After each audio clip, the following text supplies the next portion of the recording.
rising, stories told, truth unfolding, brave. Hi, good morning, and welcome to another edition of The Big Conversation on Dominion Television, where we unpack the stories, the struggles, and the sparks of brilliance shaping our everyday lives. I'm your host, Ronke Giwa Onofuwa. And today we're closing the year with something, I know, just saying closing the year. Closing the year with something a little deeper. I mean, 2025 has been a year, if you agree with us, a year that's tested us, stretched us, and in many ways reintroduced us to ourselves. So tonight, or today, we're asking one big question. What did this year teach us about Nigeria, about life, about who we are becoming? But before we sit in that reflection, let's warm up with our headline segment, the stories making waves, raising eyebrows, and setting the tone for national conversation. It's the headline segment. The big conversation. It's the big conversation. So thank you for joining us. The beautiful ladies are flanking me today. Hello, Ayo, looking very colorful. Thank you. Thank you for joining us. Barrister Taj, I'm going to miss saying that. For the next few weeks. It is so good to have you ladies here. How are you feeling? Well, mixed feelings. The year is ending, and so much happening as so well. much happening. So much has happened so far, and so you're trying to reflect and just put everything together. So we're going to be doing that on the show today. I'm excited. All right, so let's take your headline, Barrister Toji. Okay, my headline is taken from Platform Times. It says Maritime Scandal. U.S. Navy arrests Nigerian VLCC. I think it's very large crude carrier linked to oil theft, drug ring. I said the vessel is 20 years old and is with IMO number 930 forward, blah, blah, blah. It's reportedly owned and managed by Nigerian-based Tomorrow's Global Ventures Limited.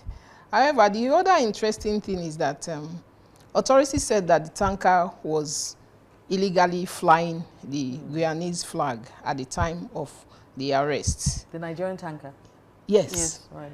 That's illegally, and they were not registered. That's why they were arrested. According to the U.S. security source, the seizure was conducted under American Law Enforcement Authority with President Trump announcing the theft on the 10th of December 2025.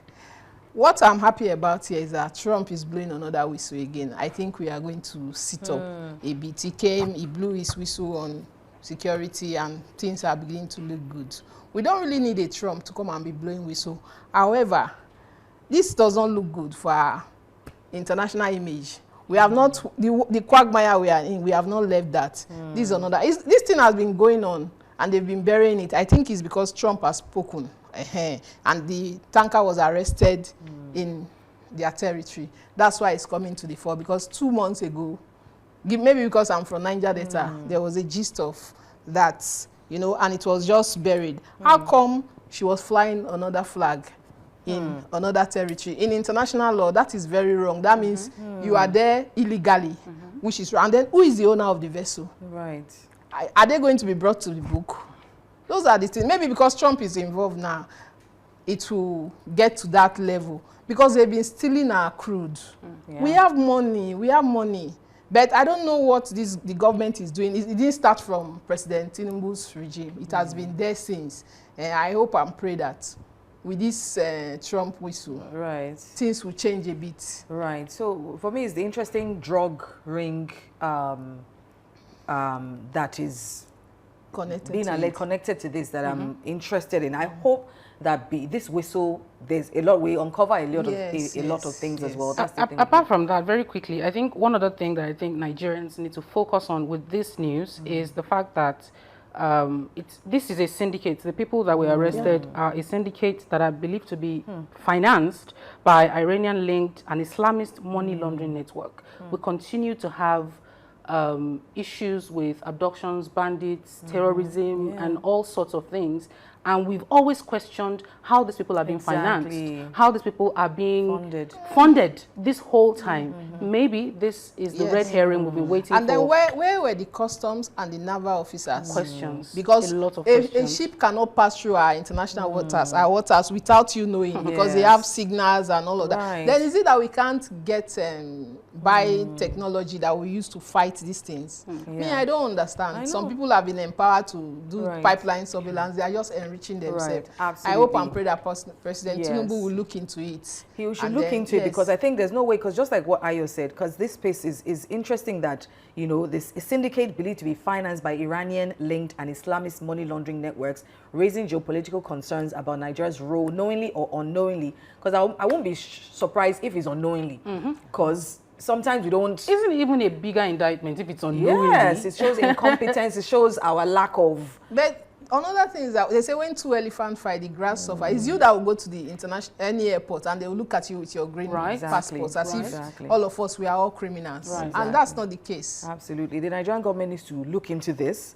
First of all, show that if it's unknowing, let them come out and say, of course, you show how much incompetence, you know. But they need to look into, because I would not be surprised if this is linked to all the insecurity that we're even having. Yes. Absolutely. So I would not be surprised. It's sad that, you know, we always talked about cabals and you know, wealthy people who finance the deterioration of Nigeria. But if the government is committed, they will find these people, expose them, and do away with them. They already know now, because the captain will know the person that. So how are they gaining from people destroying your country? If they know and they're not doing anything about it, then it's sad. It's about courts. Everybody gets a bite of the apple and looks away. Everybody looks away. But that's sad, because your children, at the end of the day, you will die. Your children are here. Your family is here. This Nigeria is still for all of us. We're still going to be here.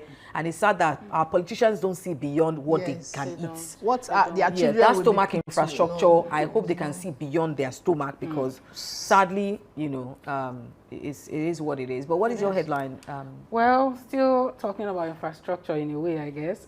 On the front page of the of the Guardian, pricing weak tourism infrastructure weaken $2 billion dirty December target. Every December like this, we know that it's money galore, especially in certain areas of the country. Talk about Lagos, talk about Abuja, maybe even Port Harcourt and some other parts of the country. A lot of people in the diaspora coming just to have a feel of the Niger party, enjoy what it takes, you know, to have the Nigerian flavor. However, after having, you know, put out a potential $2 billion target to be made in revenue at this 2025 Dirty December rave, it doesn't look like anything is being done infrastructure-wise to set you know, to set the table, so to speak. What do you want people to come back to? Different taxes that are being put in aviation so that everybody who comes in or goes out pays an extra. However, you know, they are doing all of this, coming here to meet overpriced housing, hotels and all that. The road networks are still as terrible as they were in January. Power issues, internet issues. Somebody came home from the US about 2 weeks ago, spent about 2 weeks and decried how expensive it was to, you know, buy internet. It is still unstable, yet you are being priced, you know, so terribly. Unfortunately, I think Nigeria is sitting at a place where they are convinced that, I mean, they are coming for the Nigerian flavor. They are going to come anyway, but nobody has to. Yes, they may do it this year, but then you are demarketing this thing we are trying to. Thank you. If you think they cannot have, if you think they can't have it anywhere else, they'll go to Ghana, they'll go to South Africa, they'll go to Rwanda, Kenya. These people have Nigerians there as well. We have businessmen who don't mind going all the way there and setting whatever we need. I think we've known that we're going to be having Dirty December. I think Dirty December has been a phrase since as far back as July, August.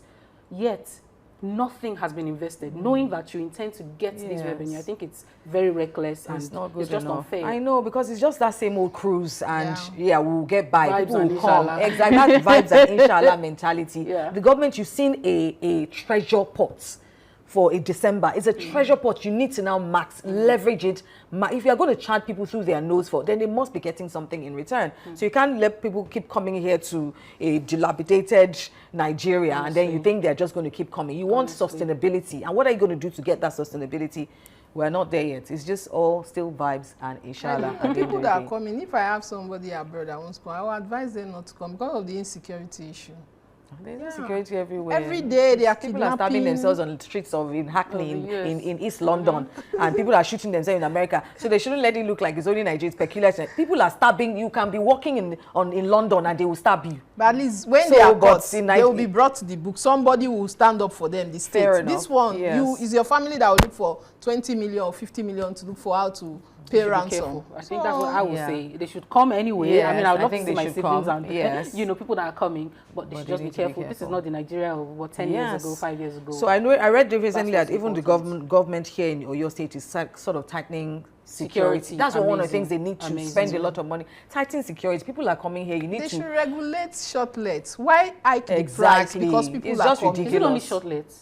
Even the person who is selling water, selling, yes, everybody wants to take a bite. Airfare Everybody. it has increased, it has tripled. Airfare. People that are doing nails. I saw a lady that came and she did her nails for like maybe 350K. I'm like, come on, Oh you my know. God. But anyway, I mean that's it for the headlines. I mean, Nigeria never runs out of talking points, At all. does she? But beyond the breaking news and the trending topics, there's the bigger story. A story of how these events shape us emotionally, mentally, and socially. So after the break, we're diving into the big conversation, our year in review. Grab your tea, settle in, and reflect together. Brave.